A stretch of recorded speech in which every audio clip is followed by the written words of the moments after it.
Good evening, everyone. Thank you so much for joining us tonight.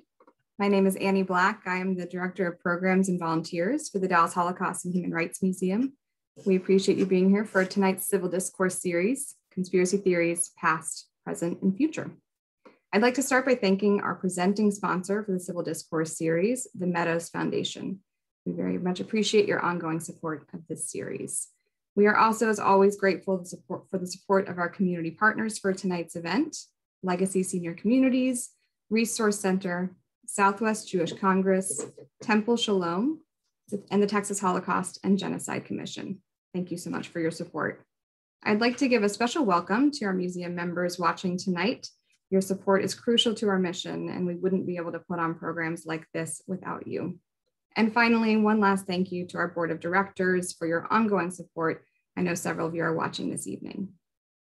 The goal of the Civil Discourse series is to have a respectful dialogue about some thought-provoking topics.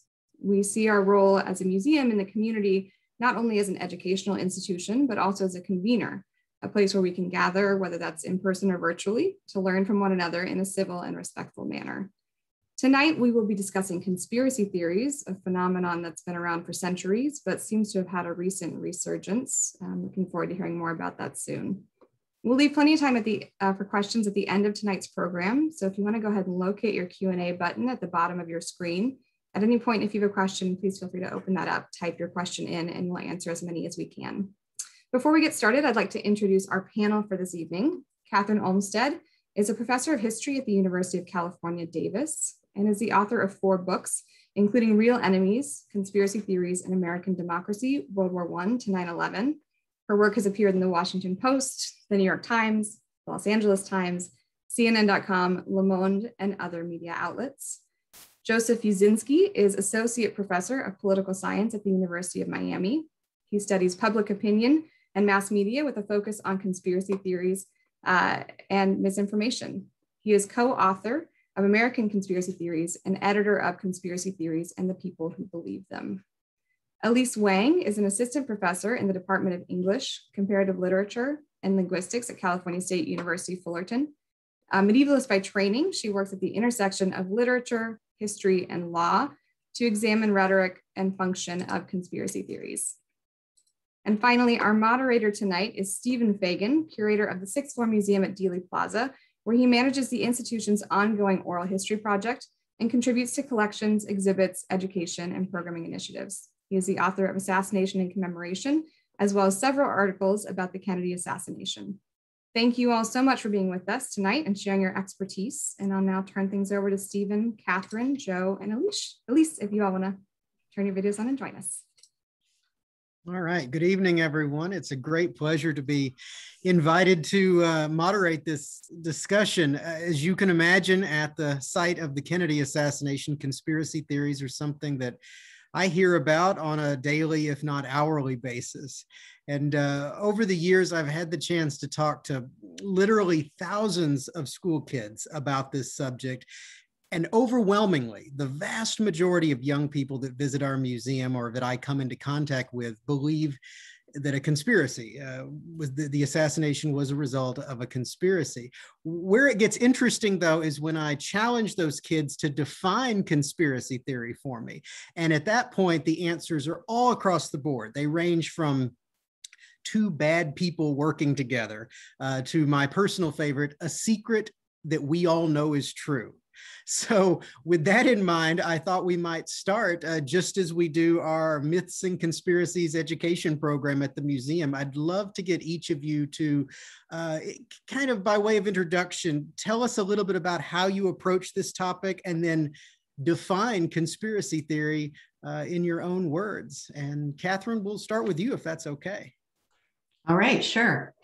So I'm a historian. So I am a historian of the United States, and I am interested, therefore, in the evolution of conspiracy theories throughout US history, how they have changed over time. And I'm particularly interested in the relationship between real government conspiracies and conspiracy theories about the government. So I got involved in this subject. I got interested in it in a very specific way I wrote my first book 25 years ago. In 1996, it came out. It was called Challenging the Secret Government. And it was about congressional investigations of the CIA and FBI after Watergate. And these investigations revealed a lot of abuses of power by secret government agencies. And once this book came out, I started getting contacted by people around the United States, just ordinary Americans. And what was really interesting is that a lot of them wanted to talk to me because they believed they were victims of government conspiracies. And some of them had quite persuasive stories about how they had been surveilled by the FBI when they were protesting the Vietnam War. And some of them had less persuasive stories about, the CIA and dental implants. But what got me interested in the study of conspiracy theories is the difficulty I discovered in really drawing a line between crazy and not crazy, between somebody who was mentally imbalanced and somebody who really had been a victim of a government conspiracy. So I started getting interested in how real government conspiracies inspire these anti-government conspiracy theories. And so that leads me to my definition of conspiracy theories, is that I have a rather broad definition, which is that a conspiracy theory is an interpretation that posits a conspiracy. In other words, it's not a definition that I feel can be pejorative or judgmental in any way, but it's just any theory about a conspiracy. And a conspiracy has a very legal definition that you have two or more people getting together in secret to do something illegal. And a conspiracy theory, I argue, is simply a theory about that conspiracy. Now, as we get talking, I'm sure we'll talk about more specific definitions of conspiracy theory, which would hold that these are particular types of conspiracy theories that believe that nothing is as it seems and everything is connected. But at the broadest level, it's an interpretation about an event that says there was a conspiracy. Excellent. Elise, would you like to go next? Yeah.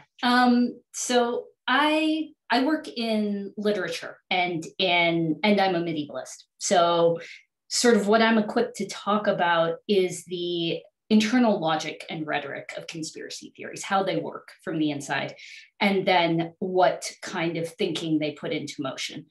And the medievalist part comes in thinking about sort of the long lineage of conspiracy theories, and in particular, sort of the genre of conspiracy narratives. I think what got me interested in conspiracy theories from a narrative standpoint is the fact that they are never singular. So they're often they posit an alternative explanation from the mainstream narrative, but they're never just a single alternative. They almost always have sort of a proliferating effect. And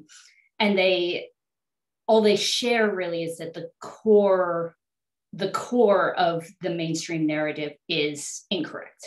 And so they're just sort of, from a narrative standpoint, they're very interesting because they are just sort of a contradiction rather than a theory in themselves. So that was kind of intellectually what got me interested in them. And then just more personally, I was interested in them by encountering conspiracy theorists and knowing them and having personal relationships with conspiracy theorists and talking to them about it. And that sort of bolstered this intellectual interest.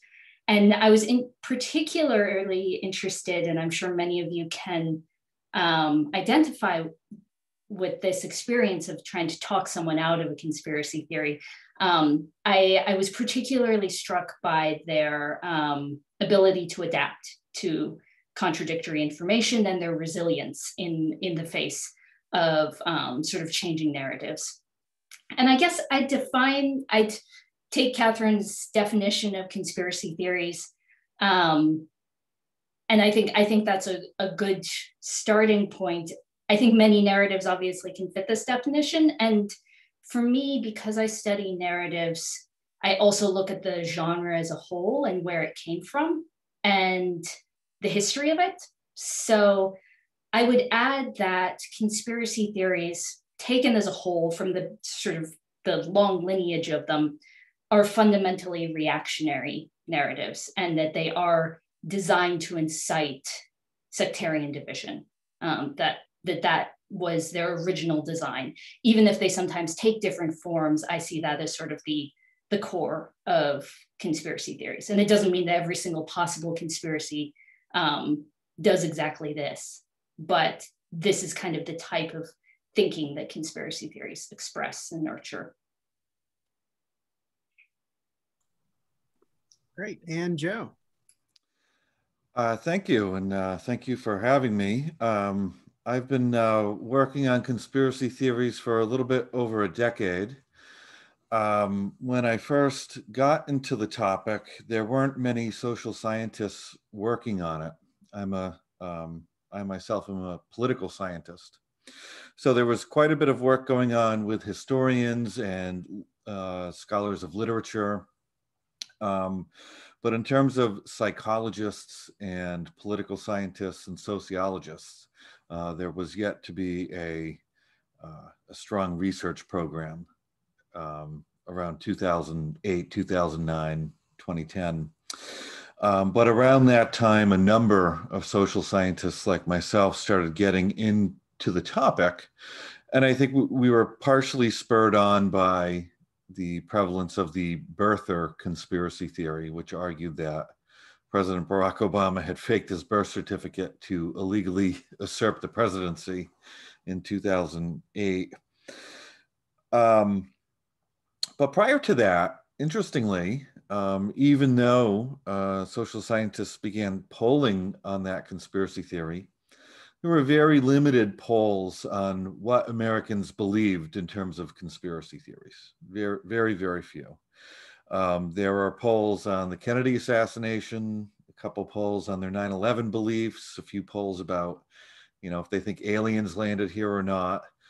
But besides that, very few measurements had been taken of who believed what, and then few studies of why they believed what they believed.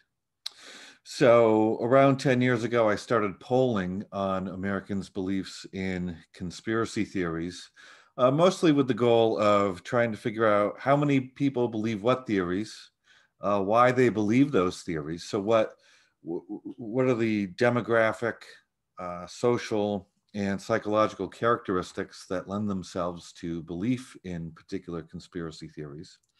And then what behaviors seem to follow those particular beliefs. My definition of conspiracy theory that I use is very similar to Kathy's definition, and is designed to be non-pejorative too. It's just mine's a lot wordier, and I found over time that I keep having to add little clauses to it as people keep challenging me with, well, what about this instance or that instance? So let me see if I can get it out in one breath. To me, a conspiracy theory is a small group of usually powerful people working in secret for their own benefit against the common good, and in a way that violates our bedrock ground rules against the widespread use of force and fraud. And further, this theory has yet to be adopted as most likely true by the appropriate epistemological authorities with open data and evidence. All right, that's wonderful. At least prior to meeting you, I don't think I had ever given any thought to a medieval conspiracy theory. It's amazing to think how far back this goes. Can you just briefly give us a sense of the earliest notion of a conspiracy theory, where this all started? I mean, I would imagine that they actually began far before the medieval period, sort of towards the beginning of our social organization. The idea that people are plotting against you, that would seem to be kind of the most primal fear that we would have in a social organization. But for me, as a medievalist, I see a sort of renaissance during the medieval period. And one of the really powerful ones during the medieval period were conspiracy theories. They were all very similar. They were all of the same genre about Jewish and Muslim communities in Europe. And they all more or less took the same form, that these communities were kidnapping and murdering Christian children and using their blood for rituals. And this came to be called the blood libel conspiracy theory. And it was most often in Northern Europe with Jewish communities. And the details often varied, but it was usually that it was a little Christian boy who was kidnapped, and children did go missing during this time. There's a lot of unsupervised children, and it was fairly common for children to wander off or drown. But many of these got spun into conspiracy theories about the local Jewish or Muslim community. And as far as I know, there's about 150 documented, and that's just documented, cases of this exact rumor arising, spreading, and then resulting in mob violence and ethnic cleansing against these communities. And often these pogroms were backed by institutional forces like the local sheriff or the lord or the church, or eventually the king. And so that is sort of where I would locate the beginning of kind of modern conspiracy theories, is in that story, which we then see crop up again with the Protocols of the Elders of Zion, which almost word for word takes the blood libel conspiracy theory. And then again with QAnon, which also takes word for word this sort of like sacrifice of children thing.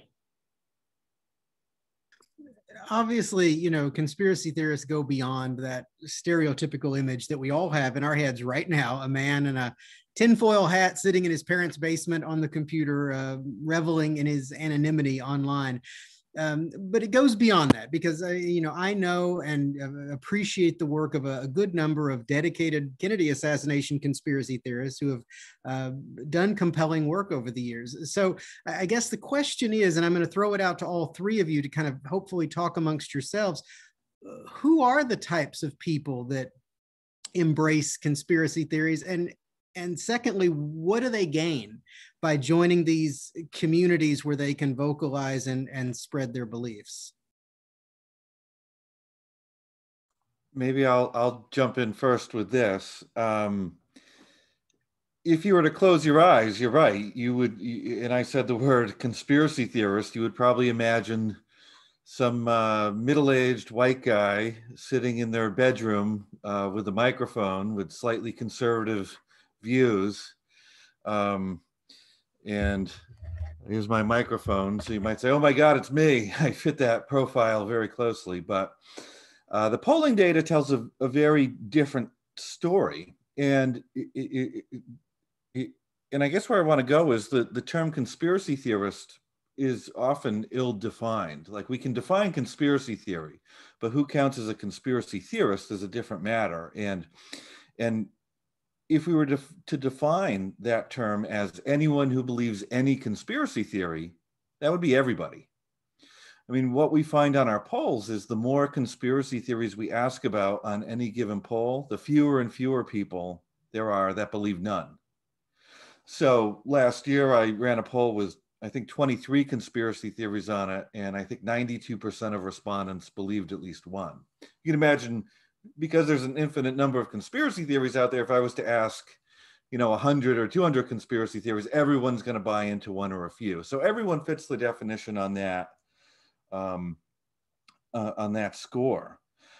But then if we delve a little bit deeper and say, well, who's likely to have this mindset where they're going to believe lots of conspiracy theories? And in that sense, it's still equal opportunity. It cuts across gender, race, age.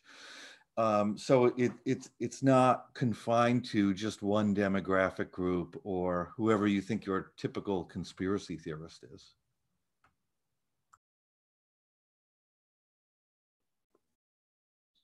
Yes, and in terms of what people get out of conspiracy theories, why they appeal to them, I think that there's a lot of psychological benefit that you can get from believing in conspiracy theories. I mean, people who are the stereotypical conspiracy theorists who go online and join communities, they get a sense of empowerment, right? Because conspiracy theories portray the world in black and white.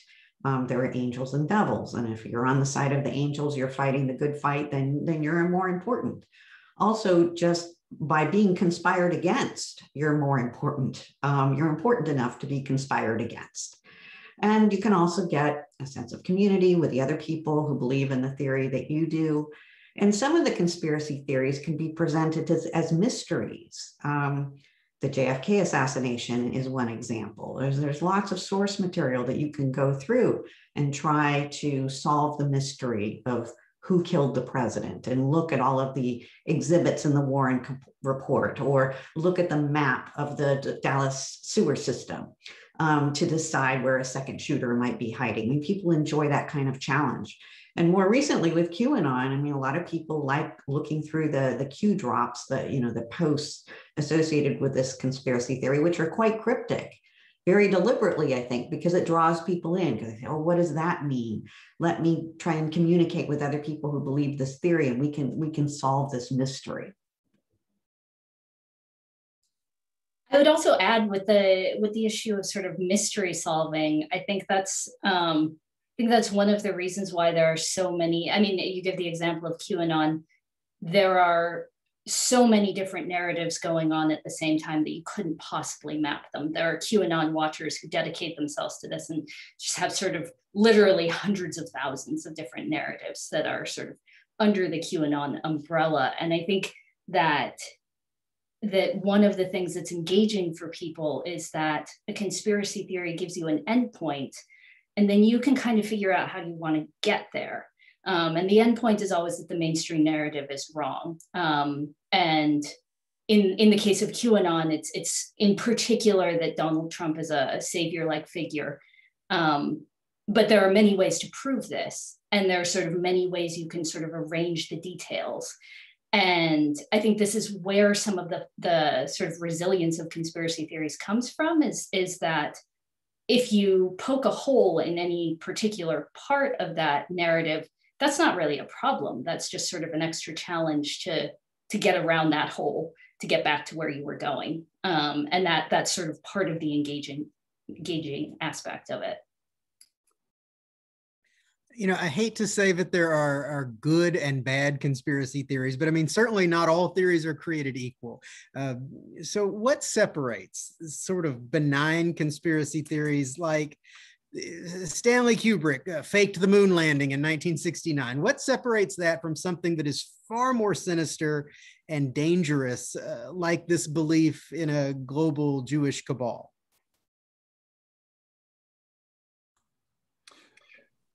Well, here's the thing. I mean, you seem to have already decided that some are benign and some are not.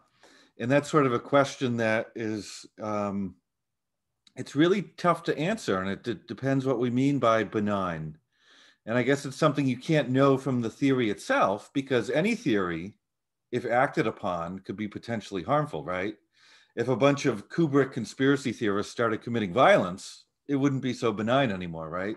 So it doesn't have that much to do with the theory necessarily per se. But with that said, I mean, there are harms that can come from certain theories because of what the content of the theory is. If you are attacking vulnerable or potentially powerless groups, whether it's immigrants, racial minorities, religious minorities, that can motivate deadly and violent action against them. And we've seen that many times over the last few years, whether it was the white genocide driving people to commit atrocities like the one at Christchurch, or some of the atrocities that took place in this country, or anti-Semitic conspiracy theories that have driven violence for centuries. Those we can say the content is pretty bad because they're almost inviting violence. On the other hand, what we can do with our surveys is sort of let the data tell us which ones are sort of different from the ones that are more benign. So we find when we survey people on lots and lots of conspiracy theories that the people who believe that aliens landed here and shook hands with government agents and that the government's covering that up, they're generally normal people. But the people who think that no one died at Sandy Hook or that the Holocaust was fake, those people have an entirely different set of psychological characteristics, including higher levels of narcissism, psychopathy, and Machiavellianism, which are typically called the dark triad of psychological traits.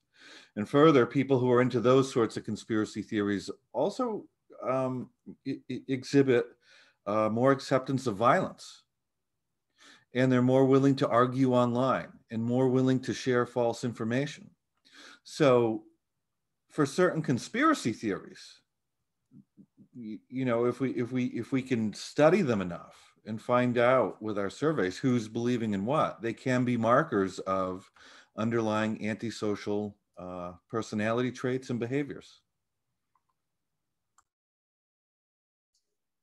I would actually just respectfully disagree that you can't tell from the theory itself whether or not it's going to lead to violence. And I do think that you can, if we want to have a very broad brush distinction between malign and benign conspiracy theories, I think the tendency to lead to violence could give us a line between those, that, you know, if it tends to lead to violence, then it's a malign conspiracy theory.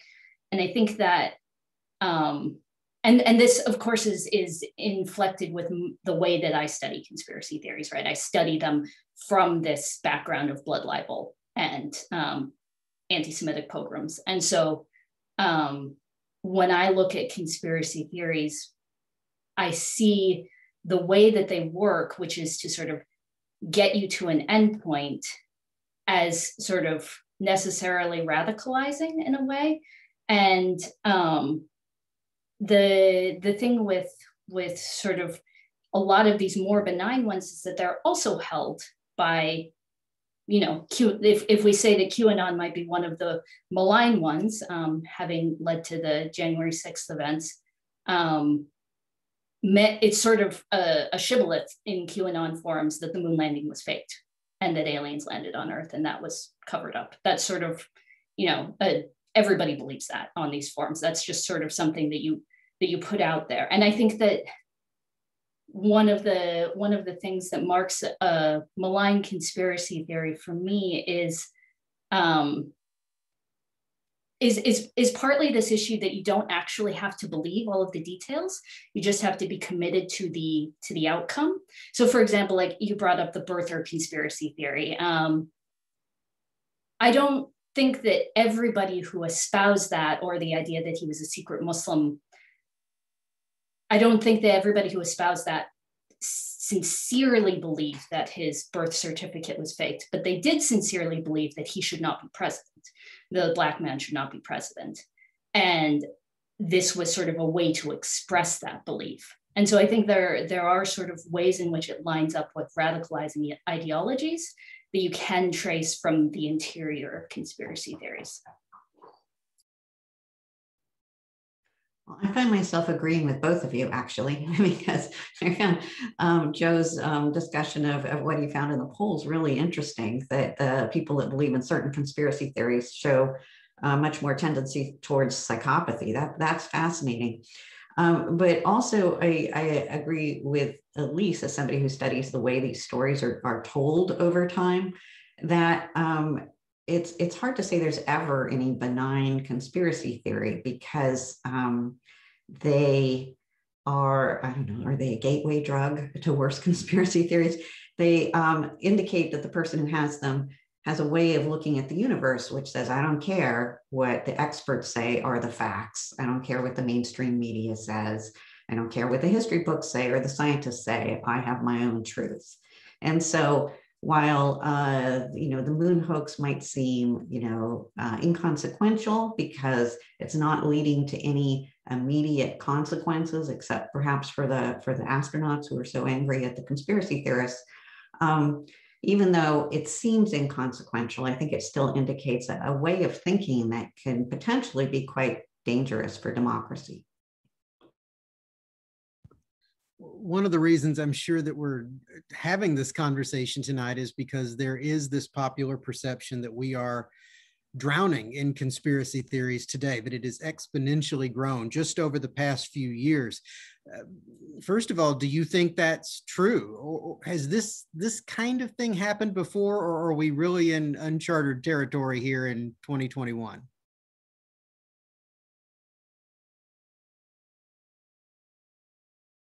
I mean, I would say that yes, it's happened before, but not at good moments in history, not moments we actually want to be in. Just like with the protocols of the Elders of Zion and these blood libel conspiracy theories. I don't think our moment is unique in some way, but I do think it's a bad sign, especially having prominent people platform these conspiracy theories. Yeah, I'd agree that it's the prominence of the people who are promoting these conspiracy theories that's disturbing and new, at least in relatively recent U.S. history. It's not necessarily the percentage of people who believe conspiracy theories, as Joe's work has shown that, you know, that's huge and has stayed that way over time or has gone up and down over time, but that the number of leaders, national leaders who are promoting conspiracy theories that have proven to be untrue and very dangerous is what makes this moment so different and dangerous. Yeah, I would chime in there and say a lot of what we're seeing is driven by elite rhetoric rather than a change in what the mass public believes or is talking about. So most of my work lately is just simply addressing, are these beliefs increasing or are they not increasing? So I've gone back to all the historical polls that have been taken of conspiracy theories in the last 60 or 70 years. And I'm trying to re-poll on everything that has been asked about before. And the long and short of it is we're not finding any across the board increases. Many conspiracy theories stay stable over very long periods of time. And those that have been around for a long time have actually decreased over time. One example I'll give you is, you know, in 1963, polls showed that shortly after the assassination, about 50% of Americans believed that the assassination of Kennedy was due to a conspiracy rather than a lone gunman. By 1975, it was 80%, and it stayed there for a couple decades. And it's only since the internet era that number has come down to where my more recent reads on it put it around 42%. So it's just not the case that conspiracy beliefs are going up, despite a media narrative that's out there saying that we are now in the golden age or these beliefs are somehow increasing. I think a lot of that isn't backed up by evidence, and the optical illusion is that when you have a president of the United States doing this incessantly for a number of years, it's going to give the impression that this is something that everybody believes, but this is really that one person and his followers who are adopting that and having the light shown on them because he's got the bully pulpit. Well, let's talk about social media for a moment and how that affects public belief in conspiracy theories, the accessibility and also the community building and the anonymity. I mean, all these, I think, are factors. Elise, if I could start with you, I watched a fantastic TED Talk, but I would recommend to everybody, it's on YouTube, and you kind of did an informal experiment, and I think you were able to go from an ABC News story on YouTube to a neo-Nazi site in like 4 clicks. Could you kind of walk us through that as an example? Yeah, so this is sort of YouTube's famous algorithm that offers increasingly radical content. And by that, I just mean in any area. So if you Google how couch to 5K regimen, you'll eventually click through to ultra marathoning vlogs and things like that. It tries to give you more and more sensationalist content because it is an advertising platform and it wants you to stay on the platform. So that's just sort of built into the business model. And I think YouTube has taken some steps to walk that back. But if you are looking for political content, what I did was just sort of look at a local news story about Silent Sam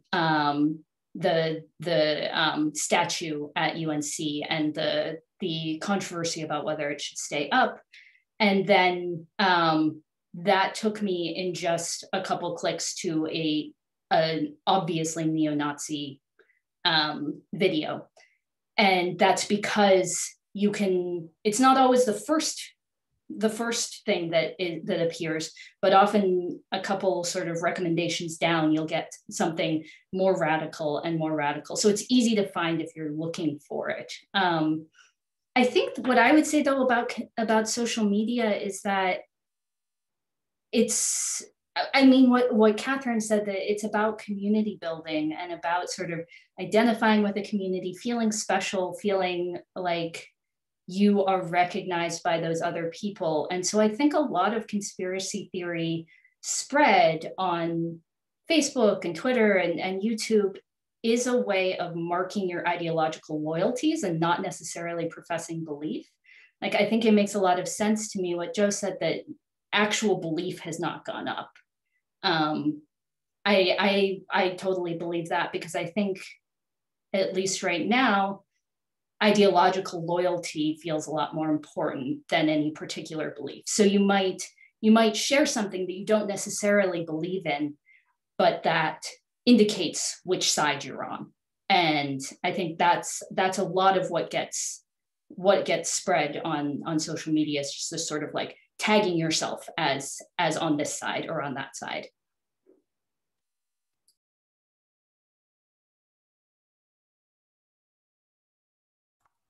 So this is something I've been talking about a lot lately. So there is a strong narrative out there that conspiracy beliefs are increasing and that social media is the cause, and we have to do something about social media. But as I mentioned, I mean, there's very little evidence that conspiracy beliefs are actually increasing. And let me give you the finest example I can give you.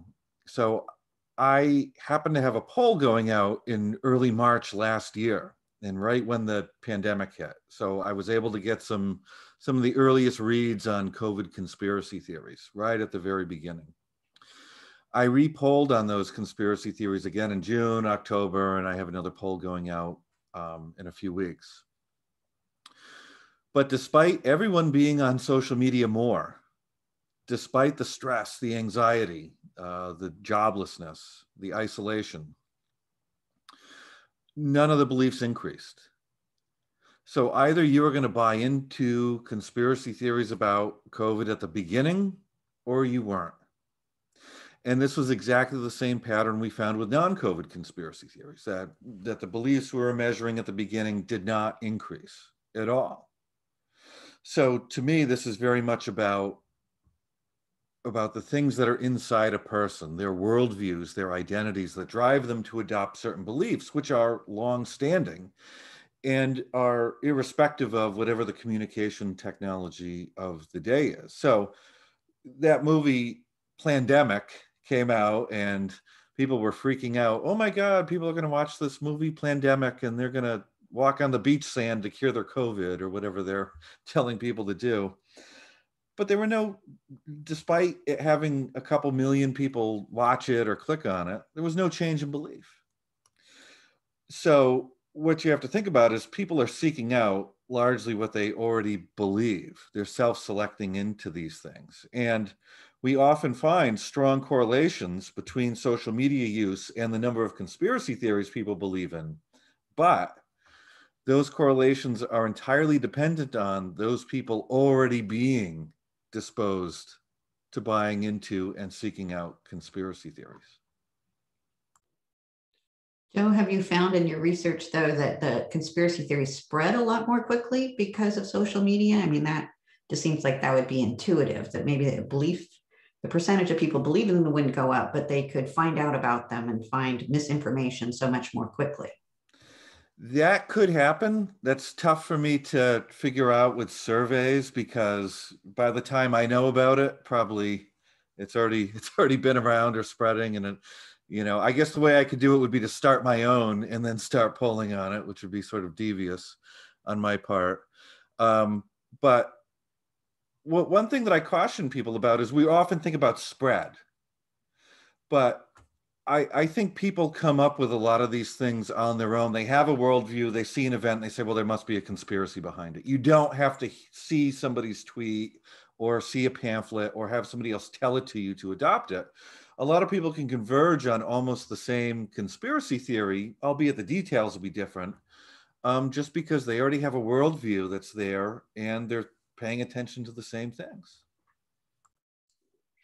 I think I would add to that, I think there's a difference between sort of belief and profession or radicalization, because we do know that there has been an uptick in violence as a result of conspiracy theories. If we look at anti-Asian violence that has been steadily rising throughout the pandemic as a result of COVID-related conspiracy theories and animus towards Chinese people and all of these, the sort of Trump calling it the China virus and this incitement to violence. So I think I totally believe that belief itself has not increased, but is there a way that you've been studying sort of radicalization as a result of these beliefs, which they may already hold, right? You could hold these beliefs and not act on them, but then sometimes you do. So not radicalization per se. That's not what I look at. I guess my concern now is if we're blaming a conspiracy theory for somebody's action. I mean, to me, I think that's a tough connection to make, because I think the conspiracy theory is there and it's potentially driving something that's already within the person. So when you look at on surveys who's believing in racist or anti-Semitic conspiracy theories, these people already show signs of being antisocial and having violent intentions towards government and towards others. And to me, what the conspiracy theory is doing is perhaps focusing that on a particular group of people or a particular purpose, albeit not a good one. But that person is still largely the same, right? And it's important to understand too that not everyone who believes in a conspiracy theory is going to act on it. In fact, most people don't. So with QAnon, for example, I mean, there's probably a few million QAnon believers in the country, but most aren't committing acts of domestic terrorism or storming the Capitol or engaging in some other forms of violence. When you hear about the people who have engaged in those things, what you find is that many of them were sort of on the outside of society to begin with. They show signs of antisocial personality traits, and many have diagnosed mental illnesses that they were acting out on. So the conspiracy theory is a part of it, but it's one of several very important parts sort of driving actions.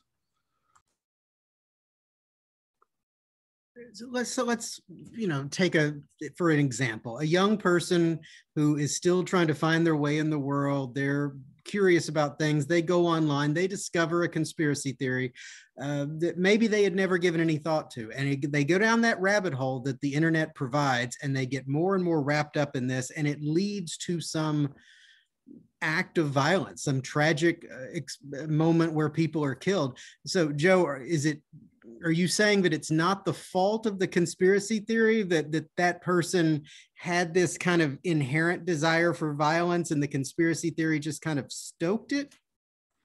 Well, here's the thing. Lots of people believe lots of conspiracy theories, and most people aren't out killing based on those theories. If that was the case, the streets would be running red with blood all the time, and they're not.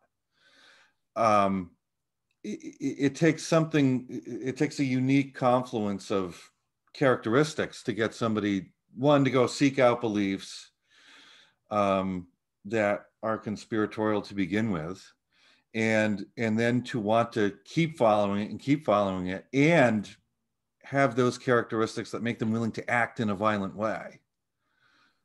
Is it possible that someone has no inclinations toward violence whatsoever and then gets sucked up into something? I'm sure it's possible. But I think when we're looking across the profiles in our surveys, and even when we read about instances of people who have committed violence, what we're finding that there's lots of other mitigating factors. Like last year when QAnon people were committing violence, it's like, oh, I got into believing about satanic baby eaters and Hillary Clinton was in on it. So I went and trashed a mask aisle at Target or tried to run some kids over with my truck. But when you read about the backstory of those people, you find that they were diagnosed with mental illnesses. They were untreated. They were in isolation due to the pandemic, and they were out of their job, facing stress, and had no support for this. So there's a part to be played by the conspiracy theory, but there's also a whole lot of other stuff that's making them act. I would add though that, oh, sorry, go ahead, Katherine. No, please, let's stay on this. I just would add that, you know, there are plenty of people who have been crushed by the pandemic and who are suffering from mental health issues who have not gone out and committed racial violence. And I think I agree that there's definitely a confluence of factors, but you talk about the focusing effect of conspiracy theories. And I think that's important. You know, if you have a person with a gun who wants to shoot someone and you help them point it at someone, then that's going to have an effect. And I think, at least, I guess my perspective is, you know, you look back at these blood libels, these like 150 documented cases of a specific blood libel about a specific boy who was eaten by the Jewish community and his blood used for rituals, and then violence follows from that. I don't think we would doubt that that's part of the same event, that those things are connected.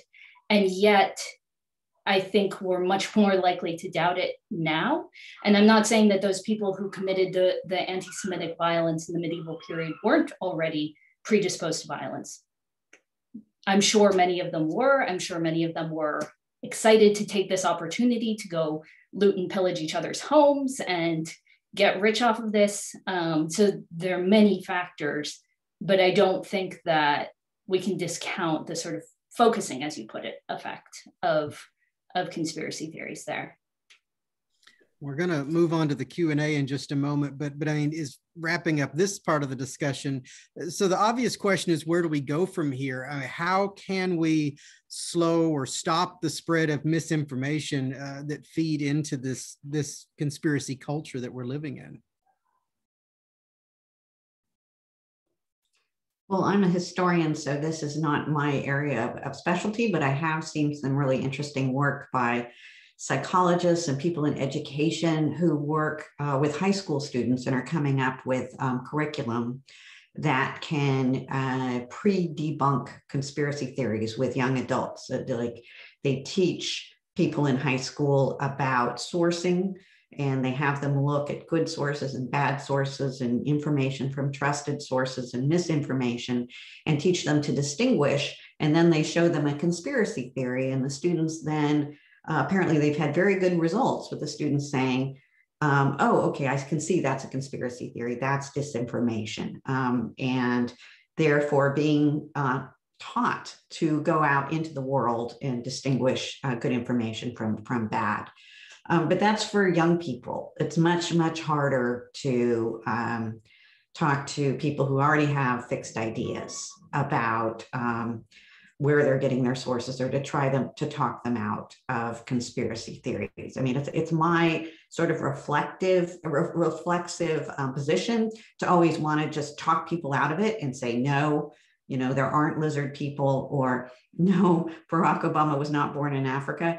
But I've been told over and over again by people who study these things that that's not the right thing to do, that you can't just confront people. You have to really sort of start where they are and work slowly up the chain of rationalization to try to talk them out of it without ever using ridicule, for sure, but also not being very confrontational, but trying to have empathy for the people that hold these conspiracy theories.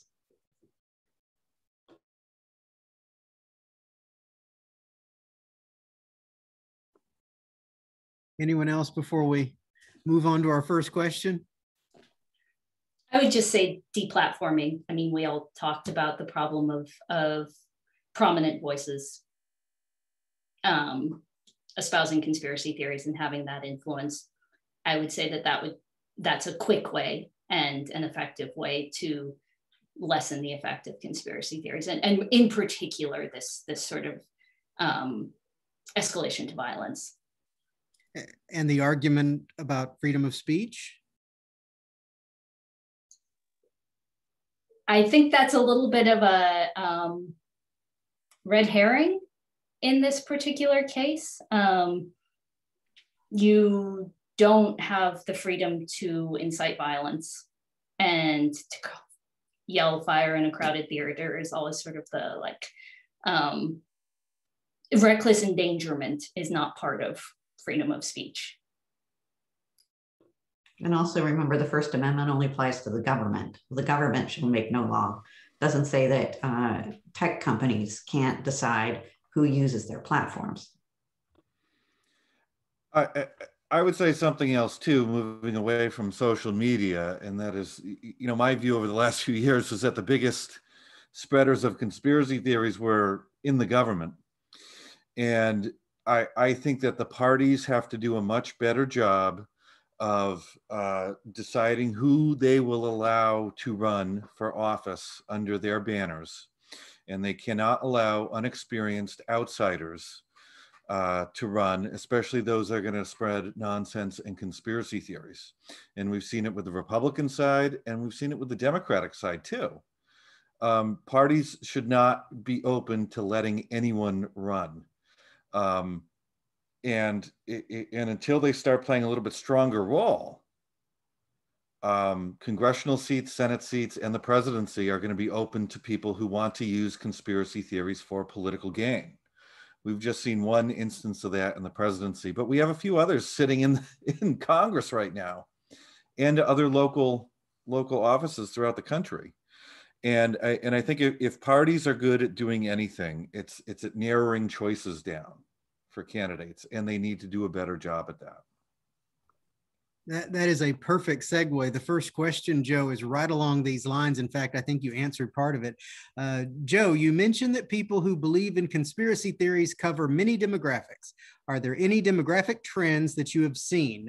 Age, gender, political affiliation, or is it truly equal across the board? And also, is there a way for us to access any of your research if we want to learn more? When you look at specific conspiracy theories, you can find demographic differences in terms of who believes which ones. So for example, people will tend to believe conspiracy theories in which the other group is the conspirators and their group is the innocent victims. That goes for Republicans and Democrats accusing each other. And it goes for all sorts of other social and demographic groups. People tend to accuse the other, whoever that other is. In terms of just thinking in those general terms, we don't find that big of differences between men and women, between race. We do find some minor differences in education level and income. So the people who are more educated are less likely to believe conspiracy theories. People who make more money are less likely to believe conspiracy theories. Why that is, it's not entirely clear. It could be the case, and I would like to think this as an educator, that education, makes people more rational and less likely to believe conspiracy theories, but it could be the case that institutions of higher education push out conspiracy theorists at some point. Same thing with higher paying jobs. We have another question, which is just for any of you who want to answer it. It's actually really interesting. It's about kind of staging a family intervention.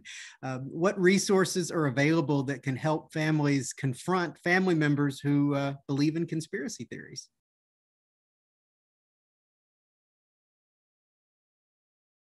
I mean, there's been some good articles recently on this, and I think they're easily accessible through a Google search, but I think intervention is kind of a good way to look at it. And what I would say about just sort of knowing the way that the narrative works and the way that people come to these theories is it is not productive to talk about the details of the theory or sort of poke holes in it or say, well, this is obviously not true. Look at this picture of this not being true. That doesn't really help, and it just is sort of antagonizing, because conspiracy theories are a matter of being in on it or not in on it. And if you are poking holes in it, then that is indicating that you are not in on it, which is indicating to your loved one that you are not on their side. And so I think the best place to start would be a profession of being on their side and trying to help them feel that. And then to kind of talk about the sort of, I sort of call them core principles, but the core principles of the conspiracy theory rather than all of the details about it. Like what the kind of so what of the conspiracy theory. So if this conspiracy theory is true, let's say it is, then what? What are we supposed to do? And that seems like something that you can kind of work with. Katherine, Joe, do you want to weigh in on that? No, I think Elise stated it really well. I mean, the discouraging thing about reading the literature on this is that it's very hard to talk people out of beliefs that they strongly hold. So that there is a tendency, especially with people who believe conspiracy theories, to double down. So if you show them evidence that it's not true, they say that the evidence is faked and believe that you're a dupe or you're a conspirator. So it's a very delicate situation. I would just say, keep trying, because it's not just your family at stake. Really, it's the country. So I think we all need to keep fighting these battles. All right, here's another one. Would it be correct to say that most conspiracies arise from the interpretation of a fact or event, or do any just start out of nowhere? There's actually a lot of talk about this among conspiracy scholars lately, that there's sort of a disappointment in the lack of intellectual rigor in recent conspiracy theories. Is that, back with the JFK assassination, man, those people could write books that had footnotes that went on for pages. And just the last decade, people are saying there's a conspiracy without the theory, that people just say, I heard that Barack Obama was born in Africa. Not that, his mother took this documented trip to Kenya 2 months before he was born and maybe she stayed. No, there's no basis for it at all. It's just made up out of nothing. So I think that's relatively new in the universe, at least of American conspiracy theories, is a lot of them are not based on anything. They just spring up out of the air. They're just assertions rather than theories. I like to say that a lot of conspiracy theories now are the same theories, just different nouns than in the past. So during COVID, we had, Bill Gates is trying to take over the world and put chips in us. But before that, it was Soros and the Koch brothers and the Rothschilds and the Rockefellers. So insert whatever name you want at any time that they're relevant, and you've got almost the same theory. We had 5G causes COVID-19. But before COVID-19, 5G was still cooking your brain and doing bad things to you. And before 5G, people were saying, other cell phone technologies were doing bad things too. I mean, conspiracy theory is sort of a rhetorical form. You have a group of powerful people doing bad stuff in secret. So they sort of lend themselves to often sort of converging and being the same over time. But it's sort of funny when you see the new conspiracy theory, it's often very similar to the old conspiracy theory. I mean, even most of the stuff that QAnon engages in, which people are like, oh my God, that's so wacky and far out.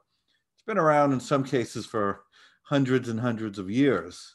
And a lot of it doesn't really have that much of an improvement on it. All right, here's another one. Historically, what factors have led to diffusing or stopping conspiracy theories over time?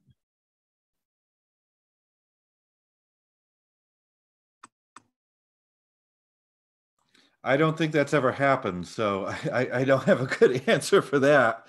I mean, to me, my view is that with the exception of political elites who can inflame these at particular times, the public is generally fairly stable in what they will and won't believe.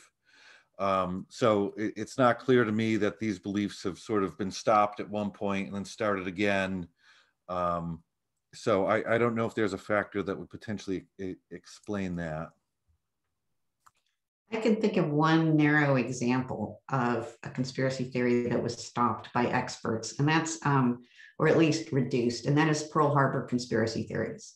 The theory that Franklin Roosevelt knew about was the attack at Pearl Harbor in 1941 before it happened, and deliberately did not tell the commanders at Pearl Harbor because he wanted to get into the war. This was a far-right conspiracy theory in the 1940s. It had some very powerful right-wing figures behind it who believed that the United States should not be fighting in World War II.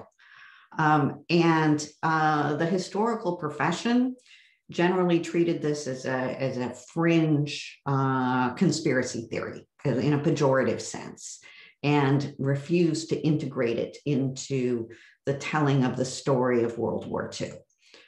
So as a result, I don't think it had nearly the reach that it would if it came up today. It doesn't have nearly the reach, say, of 9/11 conspiracy theories, because people at the time of the 9/11 conspiracy theories were able to communicate with one another directly with their information and misinformation.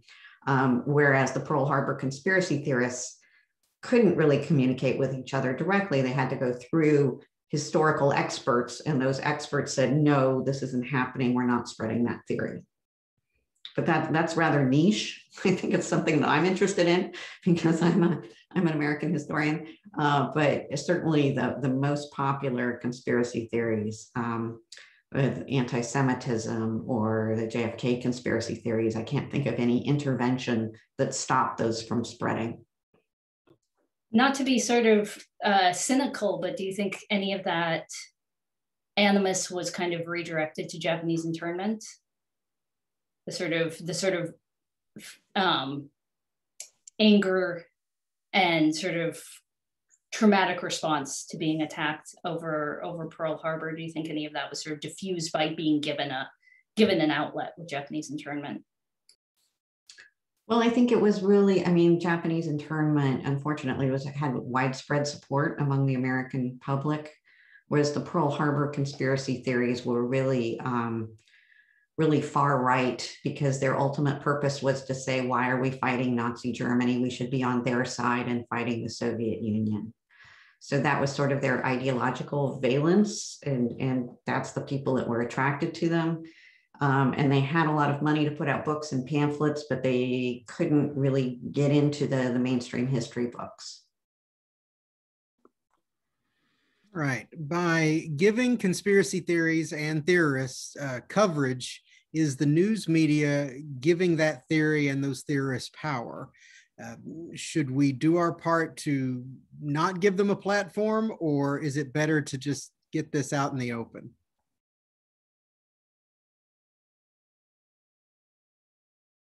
So what's the question? If the media should cover it or not?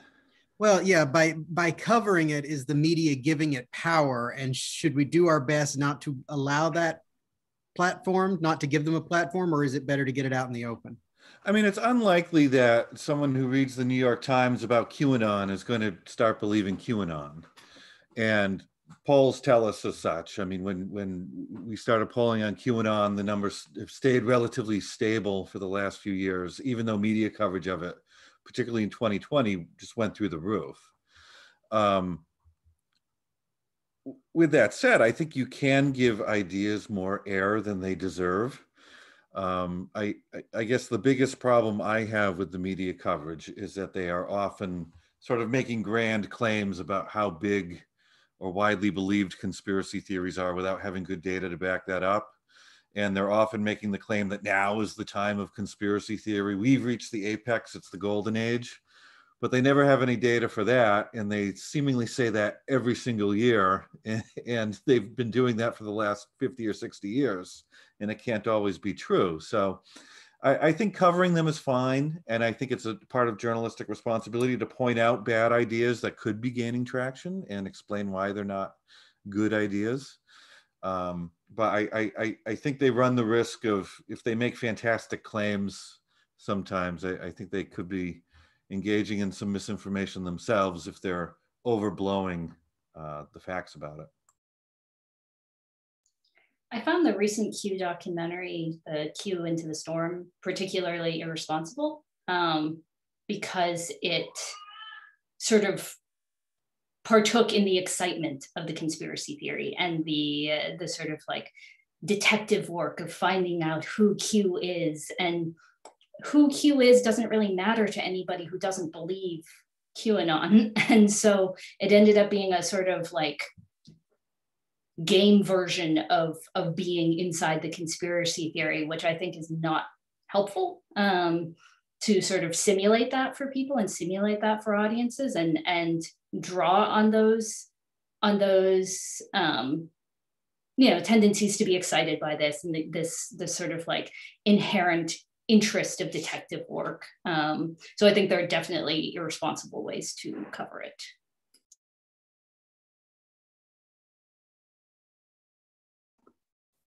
Katherine, do you want to weigh in or do you want to move on to the next one? Sure, we can just move on to the next one. Elise said what I was going to say. All right. Have there been any well-known ideas that were discounted as conspiracy theories, but then proven to be true?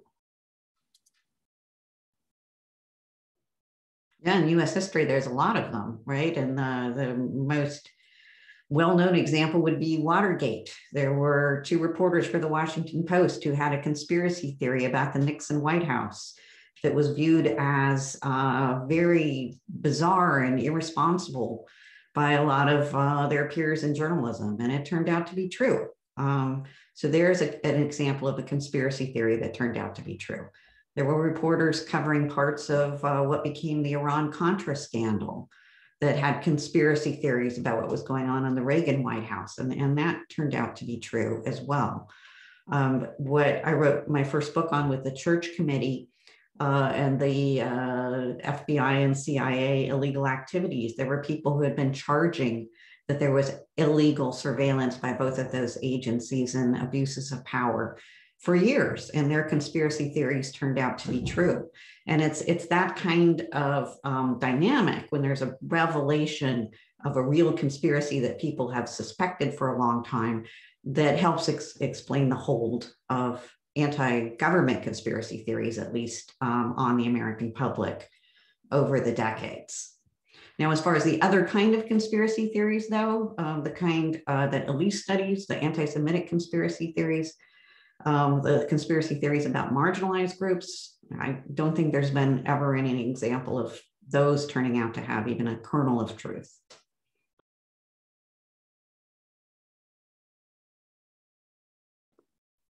Anybody else?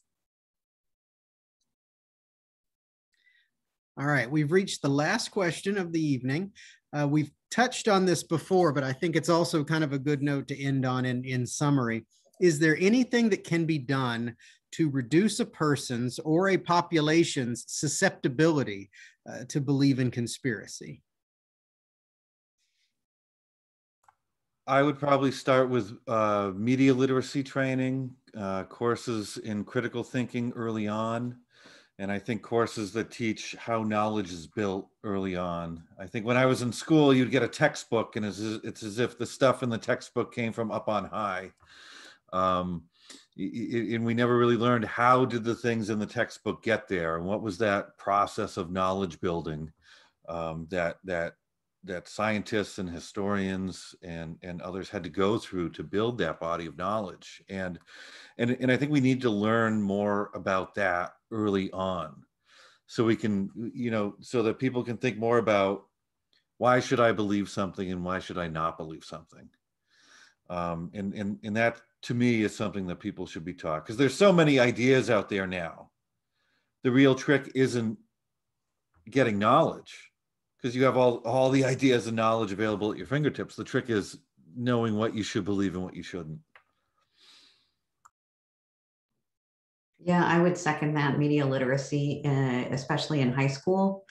I mean, we all teach college students. We know that they still have open minds, and it's very encouraging to me to teach about conspiracy theories to college students. But I think we as a society really need to invest in critical thinking skills and media literacy curricula at the middle school and high school level, because that's what's been shown to really work across a large number of people.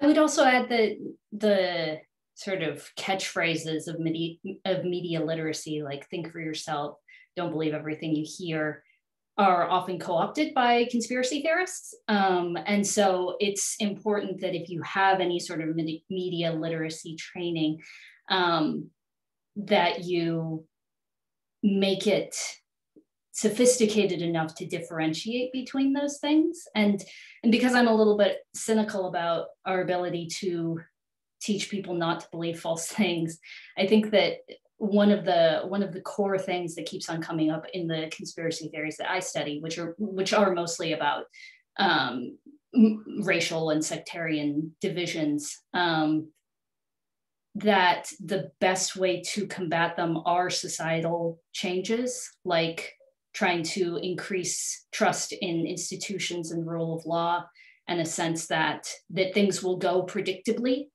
in your life, that you can trust that if you ask for help from the relevant institution, you will get it, and that institutions will more or less tell you the truth, and that there's a sort of, you have to build that trust in a society over time. I don't think it's a quick fix, and I don't think it's always as simple as sort of teaching people what sources to trust.